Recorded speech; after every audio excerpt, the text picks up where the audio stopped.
Hi, Xavier. We are on the wave of Radio Rost, which means radio growth.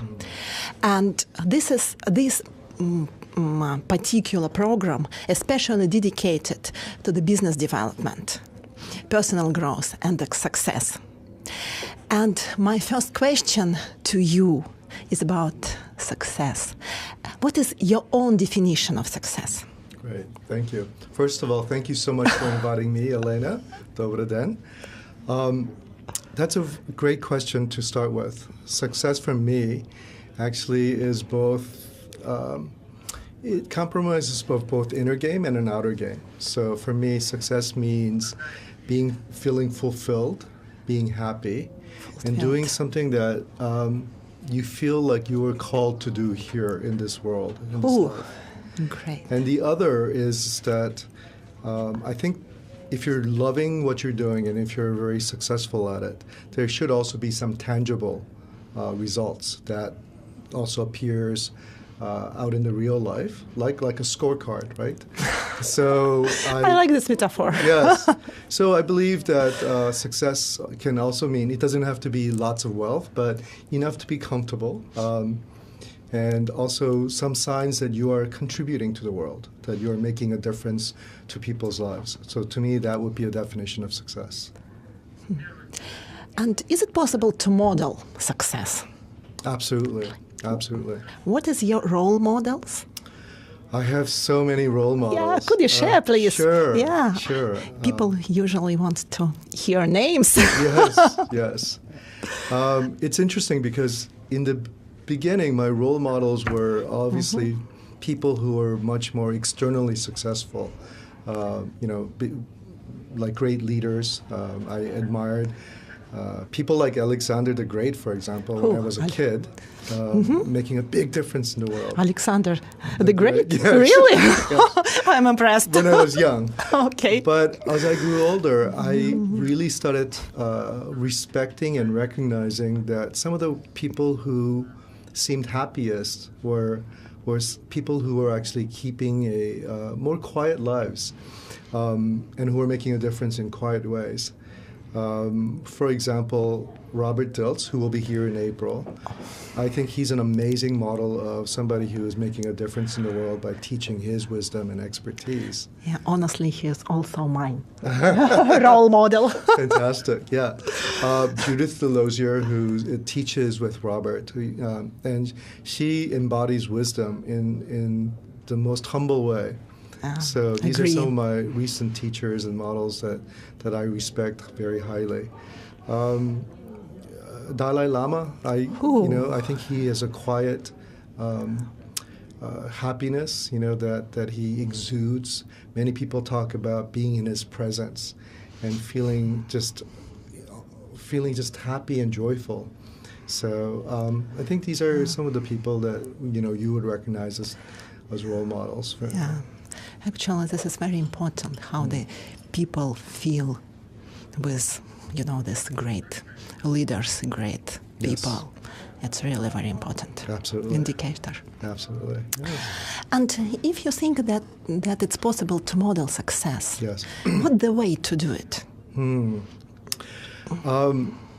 I was just talking about that inner game and outer game. And I think it's really important to be able to, when you're looking at a model, not just see what they're doing behavior-wise, but also really look at what is happening in their inner world. For example, their beliefs, their philosophy, their mindset, how they treat themselves as well as others, and also how much action and what is their intention, right? So I think if you look at both the mindset, the beliefs, and the actions that they take, the type of goals that they set for themselves, I think this is a way you can model people about how they become successful. Yes. Does one have a special mindset to be successful? I think there are lots of different mindsets, and there's lots of because there are lots of different successes.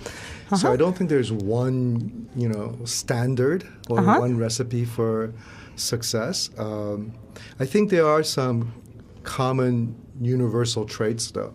Okay.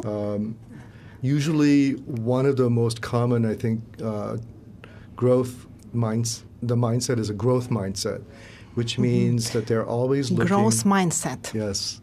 They're always looking to find out what could be improved. It doesn't mean they're unhappy with where they are, but actually they're always looking to see what could be even better or be improved. And they look at failures not as failures, but as learnings. So there's a constant way of adjusting, right? So I think this is one common trait among a lot of people who are very successful. Yeah. Great. You were talking about inner and outer game. Yes. I'm not sure that all our audience, or not all our audience, understand this concept. Right. Can you be a bit more specific and explain what is that? Sure. It's actually interesting. This actually, the idea of an inner game actually comes from a very famous book called Inner Game of Tennis. Yeah. And this was, I forgot who the author was, but he was a very famous coach who used to coach world-class tennis players. And what he found out when he was coaching his best students, the world-class tennis players, is that physically you can only go so far. But what really sets champions is their beliefs and their mindset, how they think inside, right? The kind of not only the kind of beliefs that they have, but the way they motivate themselves. Tony Robbins, for example, he talks a lot about this inner game, right? And so this is a concept that's become very popular, but it's always been true because even if you study, for example, martial arts, people often talk about having that inner calm, that readiness, and that a lot of times, martial arts fight is over before it even starts because it comes down to sort of that mental strength and flexibility. So that inner game is talking about how one is prepared and how one is ready in their mind, in their thoughts and emotions. The outer game is, of course, more about techniques and skills, experiences, expertise.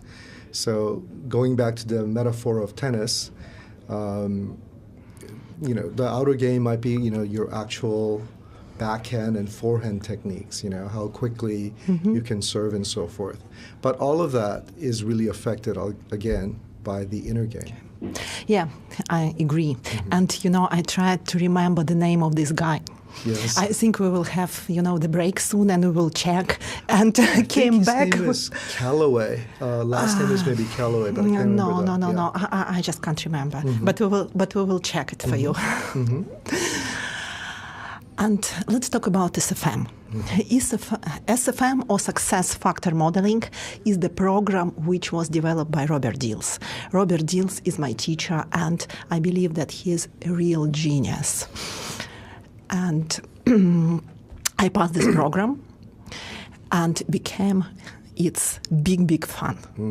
And part of my mission is to share about success factor modeling as much as I possible. Yes. And actually that's why I came up with an idea to do weekly talks about success factor. And you is my first guest. I'm very honored actually invited to this program. I'm very honored to be here. Thanks, Elena. Yes, thank you. And actually, it's my first program which I'm doing in English. I'm very impressed. Your English is fantastic, much better than my Russian. Thank you. Oh, nice to hear. Yes. Okay. And I also know that you also the part of the program of Robert Dills. And could you please share what the success factor modeling is for you? Okay. And what is something unique or fresh for you? Sure. As you said, Robert and his brother John Dills, really started developing success factor modeling almost 20 years ago when his brother John Dilts was a venture capitalist. He was a lawyer in the Silicon Valley, and he worked with a lot of different companies. And he found out that there were certain factors that made these companies very successful. So both Robert and John really delved into what is the difference that makes the difference, right? Yeah, what the difference that makes a difference. Right. It's actually one of the most significant and important questions. And Robert was able to break it down into really the three main parts, which was, well, what is the difference in their mindset? What is the difference in their actions? And what is the difference in their goals or outcomes? So there are various components that is really explored in success factor modeling. So he took both his clients as examples, as case studies about what's successful.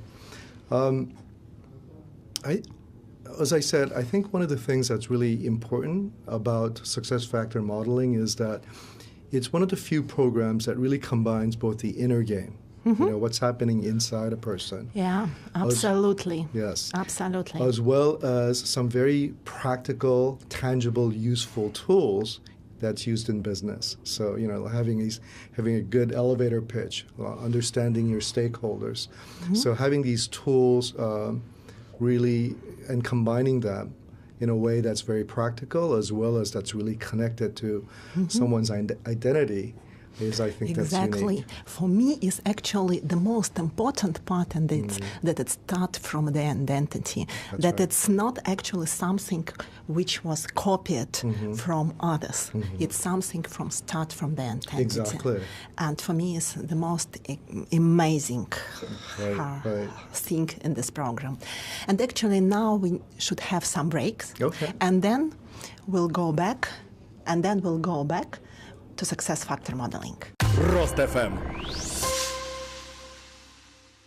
Добрый день еще раз. С вами Елена Титарева и Ксавьер Ли. И мы продолжаем нашу программу «Факторы успеха». Продолжаем говорить об успехе, о различных его проявлениях. Ксавьер. Yes. Добрый день. We continue with success factor modeling. And do you know, I recall the first time when we met. Do you remember this training this masterclass by Michael Grinder in Moscow? That's right. When we sat next to each other and we share about our stories, our experience, and we realized that we have similar experience, That's right. similar background. And could you please share your story with us? Sure. Why you moved from the corporate finance world for the training and coach's career? Right. Because I personally know your story, and I really believe that it's very strong. And I actually, on my training, I share it with the people because I really believe that it's a very great example. Thank you. Yeah, it's an interesting story. After business school, I started my career with American Express, which is a fantastic company to work for. I had the pleasure of working in American Express in New York and really enjoyed that job. But I had a really kind of an important event that happened. I left the New York office because they sent me to their Asia Pacific headquarters really 3 weeks before 9/11, when the plane crashed. So I literally had my friends and colleagues who died from that incident because our office was right next to World Trade Tower. So it made me think about what's important. And later, when I moved to another job with Cigna, I was working in a strategic planning and strategic marketing role, which I was also very good at, and I was very happy, and I got several promotions.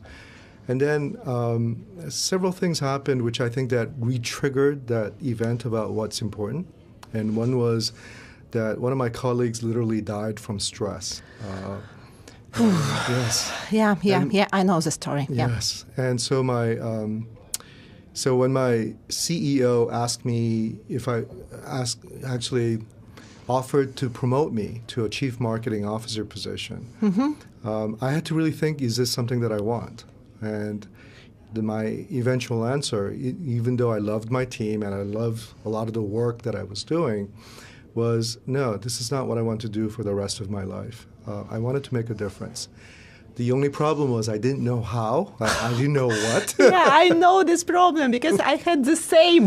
Yes. Yeah, when I stopped for KPMG, yeah. Yeah. Okay. So, it's a very similar journey where, we are on a sort of a very successful career path. And then, about the story of hero's journey, right? Yeah, exactly. It's basically you hear a calling, but you're too afraid because what you have is very comfortable, right? So, as you and I both know, we were in a very comfortable, very probably successful path. But I think in a way, eventually when that knock gets so loud, you can't ignore it anymore. And I felt it physically, like I was starting to have physical problems, acid reflux. And as I said, my coworker passed away. Another one was very sick. So I made the decision to leave the corporate world and started really searching. And this is when I discovered mindfulness, meditation. This is also when I discovered neuro-linguistic programming, NLP, which is how I met Robert Diltz and Judith Delosier.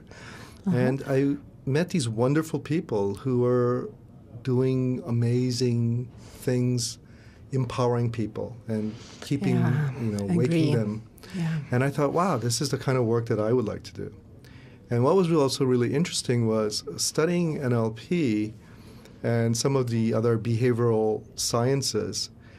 I realized what I was doing both well and not well. Like, for example, I was a very good leader. I was known for building very high-performance teams that had high morale. But to be honest, I didn't know how I was doing it. So I didn't know what the difference that made the difference was, right? I didn't know what my own success factor modeling was. Okay. So learning about NLP helped break that down for me. And I think good complementary was like mindfulness, the practice of that. It gave me clarity and maybe the emotional, social intelligence to be able to see what was important and what made the real difference. So my path has been really to empower people, both as leaders, as business people, but also really have people feel more fulfilled.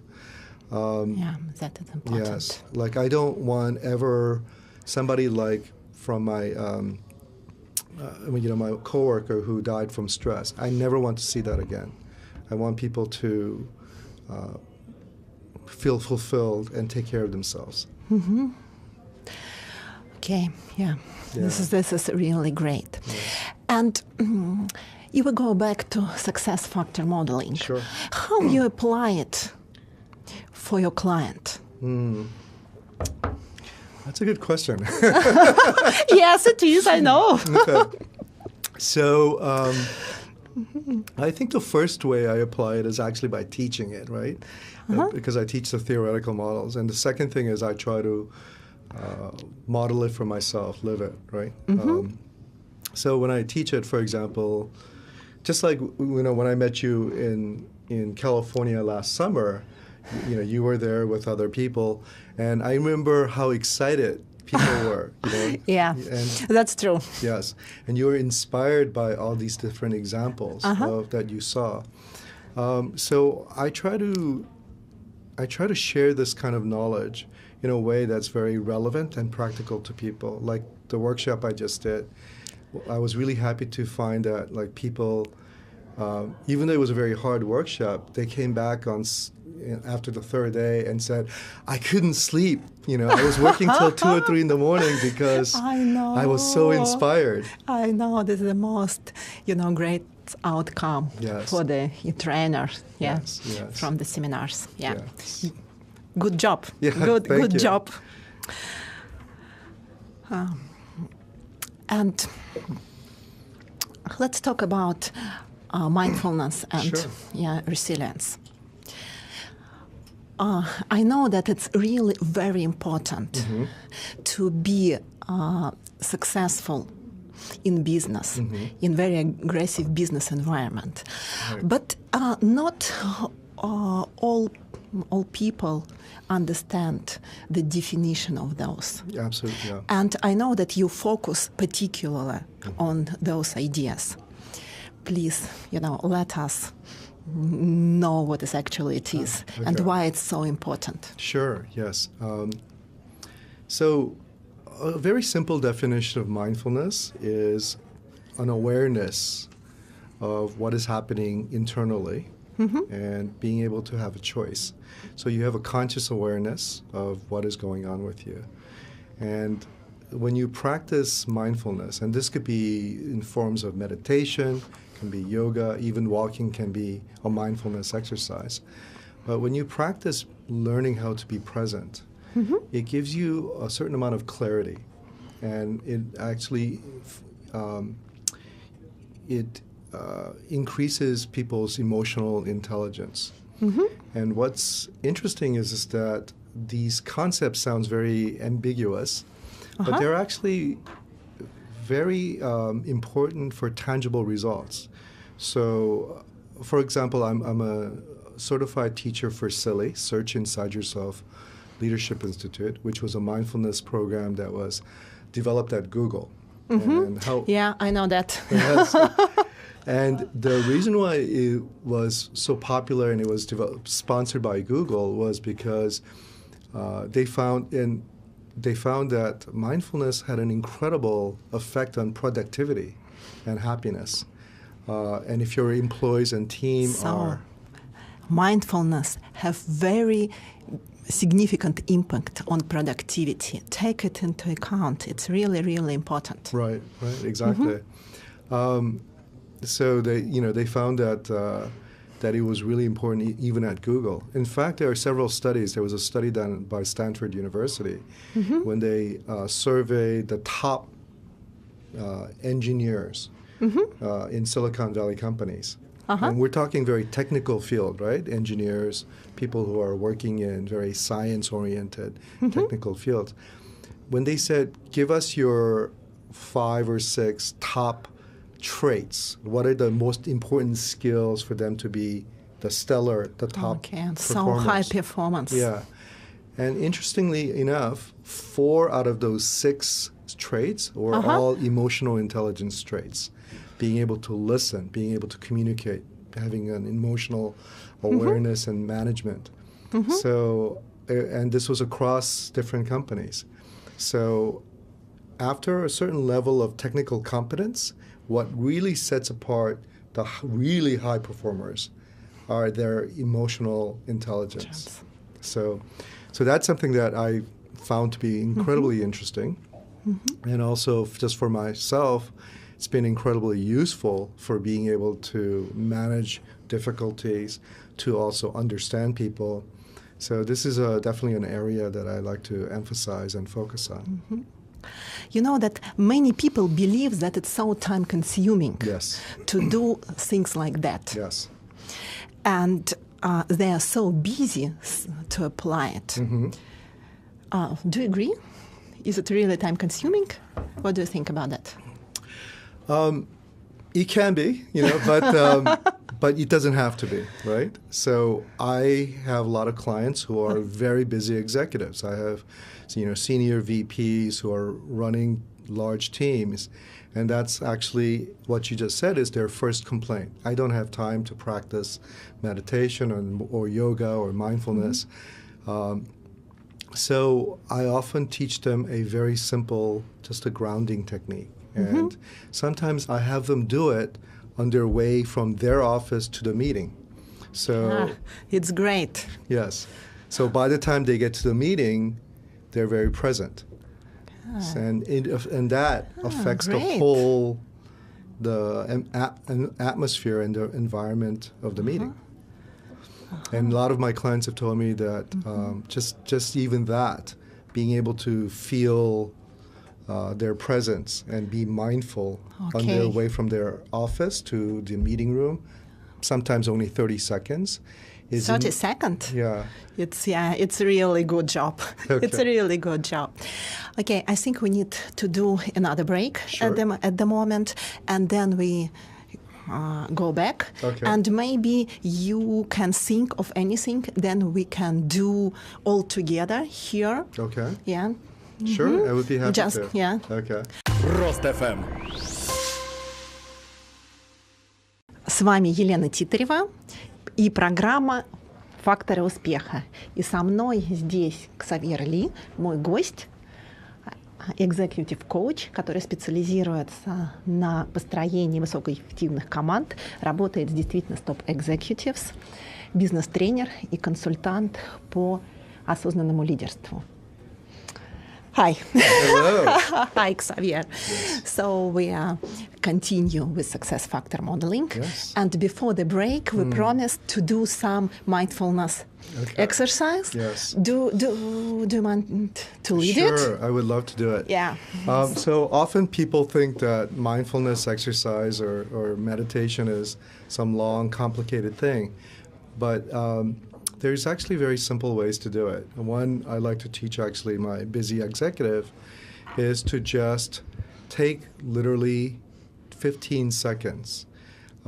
Two things we always have is our breath and our body. Наше дыхание и наше тело. So always start with our breath. So let's take just a couple of seconds to take a deep breath in. Mm-hmm. I'd like you to take 3 deep breaths. And then with each breath out, imagine yourself letting go of anything that you don't need right now. Any stress, thoughts that you just don't really need at the moment. So feel yourself being present.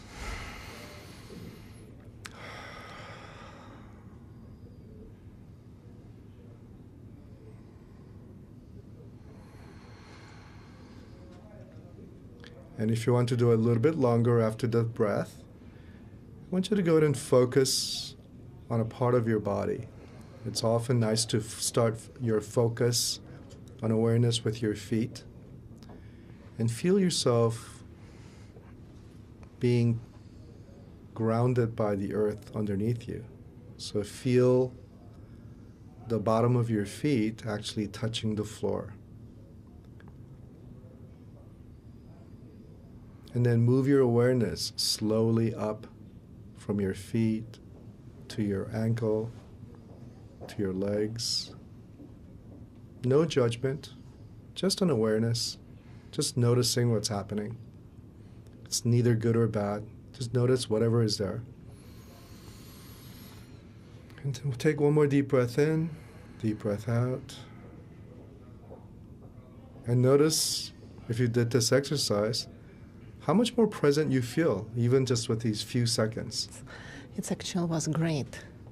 Yeah, it's actually quite hot here, but despite of that, I become more calm and really present. Nice, yes, absolutely. So thank you. Thank you. Thank you for this great experience. And let's go to success factor modeling. Sure. How it's related to leadership? I think success factor modeling, one of the things that really is important is that it looks at both the component of yourself as a whole and yourself as a part of a larger system. So Robert introduces this idea of holons, which is actually not it's an old idea, and it's actually quite used a lot in science. So the fact that holon means that we are part of something that's both smaller and larger. For example, if you think about your body is made out of different organs, your heart, your lungs. Yes. But each of those parts are also made out of many different cells, which are discrete and unique, right? So if you move up, we're an individual, but usually we're also part of a family or a part of a community. So, for example, if you live in Moscow, you're a part of Moscow, and then you're part of Russia, right? So and then to an even larger extent, we're all part of humanity. So we all belong to both something that's smaller and to larger. Yes, right? yes, absolutely. Yes, that's right. So what's important about this concept is the fact that as leaders, we are affecting the system both below and above us, right? Yeah, absolutely. So I think this is one of the concepts that's very important. And the other concept about, if you talk about ourselves as a whole, and the other concept that I think that's introduced in success factor modeling is the concept of vision versus ambition, right? Or mission. Right. Yeah, we touched it a little bit in the beginning, but maybe we need to expand it a little bit more. Sure. But take into account that we really tough in time, and I also want to speak about Silicon Valley because, so we need to manage our time. Right, there's so many things to talk about. Yeah, exactly. Great. So did you want me to talk about Silicon Valley? Okay. No. Could you say maybe several words about mission versus... Oh, okay. Yeah. Yes. So ambition. So in the sense that vision and is more about serving something that's greater than you, right? Whereas ambition is about really fulfilling also what you need. So to give you an example of my coworker who died from stress, he was actually very good at his mission and vision. He was serving the company, he was serving his family, so he was working extremely hard. The problem was he was not paying attention to ambition or how to self-care. So he wasn't taking care of himself and what made him healthy and happy. So obviously the consequence of that was terrible. So there has to be a balance between taking care of yourself, your ambition part versus your mission and vision. Yeah, and this is the most significant part of the cycle of success in SFM. We will not go in more details about it. But one more question about leadership. Sure. What is your role model as the great leader? And what their maybe secret ingredients of success? Okay. That's a really good question, again. So I also have lots of great leaders, right? More great role models for leaders. One very famous and obvious one is like Gandhi, right? For sure. And for me, the reason why he is such a good role model is that he was able to influence millions of people without any formal power. He was able to he was able to create huge changes just through his influence. And the way he did that was just by modeling what he wanted to see in the world, right? Of practicing pacifism. Yeah, be the change. Yes, exactly. You want to be. That his famous words, be the change you want to be. And he really modeled that. Other role models are people that you wouldn't know. Like, for example, I had a great boss at American Express and both the great bosses at American Express and Cigna. There was one leader at Cigna who led a great team, but he was always out of the office by 5 o'clock, you know? And he it's amazing capability, I believe, yes. to do that. Because he was very efficient, and he was also very effective at getting his team, and he trusted his team to deliver. And what also that did was it modeled for his team members how to balance like ambition and vision. So he modeled how to take care of himself, and that made him become a more effective leader. So what is your life hack from that? What life hack from that? My life. Life hack? Do you know what is life hacks? No, that's an interesting term. Okay. That sounds like an interesting term. Okay. It's something useful. Okay. Yeah, something useful that the other people okay. can use. Yes. So Just conclusion. Sure. My conclusion, what I learned from that is that it's just like the metaphor of an airplane. If you want in order for you to take care of yourself, you must also take care of yourself first. Like they say, you always put the air mask on yourself first before you help other people. Yeah, it's really important. Take care about yourself first to be successful in the world. Great. I think now we need to move to Silicon Valley. Okay. Yeah. Actually, a lot of people know that this is the place where the most talented people and successful companies are concentrated. And, again, I had absolutely amazing experience last summer during our journey to the Silicon Valley. For me, it was so amazing experience. And when I saw what the people actually doing there, what the companies doing there, it's unbelievable. And the level of creativity which is around it, it's also amazing. But what's actually the reason for that? Well, I think by both luck and by design, Silicon Valley was able to develop a culture that's very unique. And I think the biggest factor for, success is just that people who live in Silicon Valley and work there are often not afraid to fail. Okay. And this is not afraid to fail.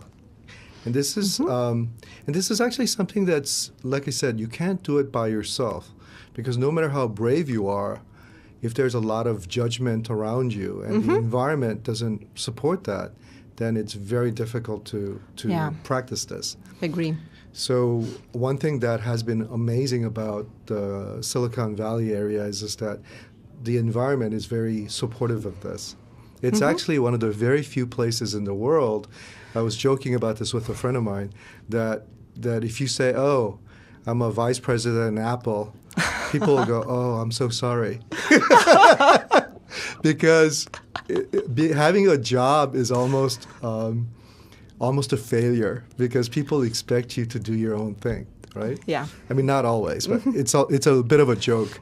But but there's this really concept of trying things over, and people, even when you're looking for jobs, often in Silicon Valley companies, having lots of different companies in your resume, in your CV, is not a bad thing. They actually expect that, because they think if you are very good, that many people will try to steal you. Yeah, it's very different from Russia. Yes. I think. Yes. Okay. Oh, it's really interesting. Yeah. Many people believes that the reason for such success is because of special economic condition, such as tax incentives or cheap financial resources. Do you agree with that? I think steady infrastructure definitely helps.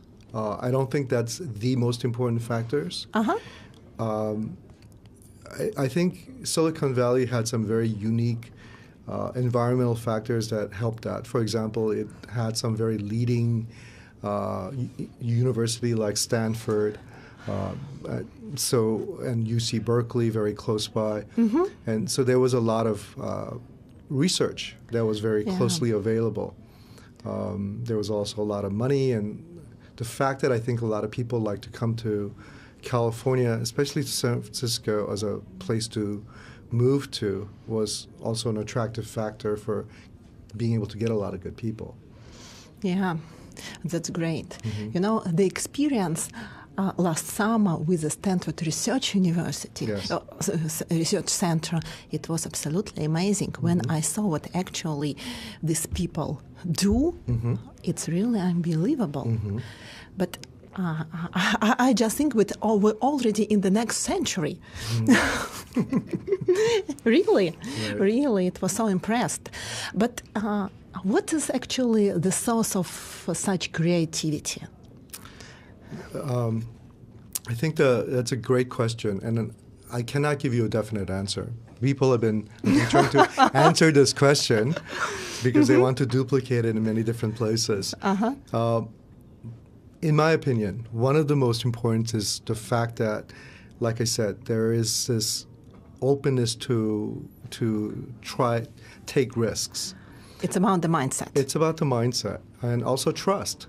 There's a lot of there's a culture of collaboration, so that people are mindset, open mindset, trust, and openness. And people are willing to share their ideas because there's this sort of belief that ideas are cheap. Yeah, the people want to share their ideas. And actually, it's very different what we see in Russia at the moment. Because what I see with my clients, because we are not really want to share. Right. Because we believe that somebody will steal our ideas, our business, and our money, and all this stuff. Yes.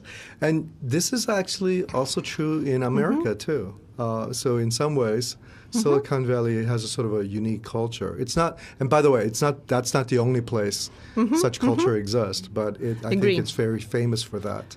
Yeah. Yes. But I think it can be manufactured. This kind of trust can be developed. Okay, suppose somebody from our audience want to move to Silicon Valley. For example, they want to bring their business to international level. What should they consider? Very high cost of living. It's very expensive. Guys, very high cost of living. Yeah. So there are a lot of pluses about being in the Silicon Valley. But I also want to actually caution people there are also some minuses. One of my clients was actually a very, very successful entrepreneur, high-tech entrepreneur from Japan. He actually created, I think, 4 different online companies that made him a multi-millionaire by the time he was 25. Whew. So very successful guy. And he decided to come to Silicon Valley because he thought, I want to play in the big field, right? So he tried to start a company for 2 years, and I was I was helping him for part of that. He actually had an extremely difficult time in Silicon Valley, and I asked him, what's the biggest challenge? And he said, well, here everybody wants to be an entrepreneur, so so I can't keep a team together because they all leave. Okay. Yeah, great. Yeah, great example. But anyway, for example, could Silicon Valley venture investments to be interested in Russian business in any way? What do you think? Can you talk more about that? When you say is it possible for Russian people to attract, investor and to attract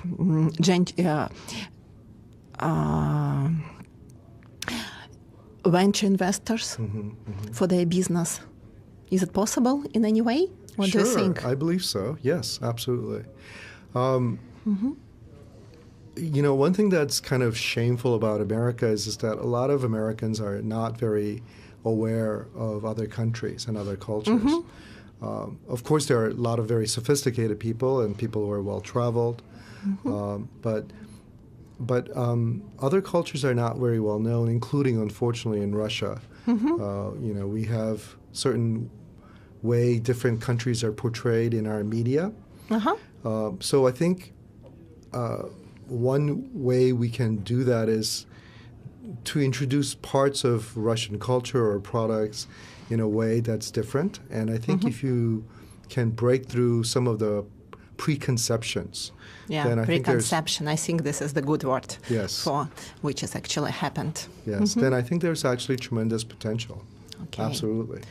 Yes. It's great. And actually, we have only 1 minute Okay. for our program. Okay.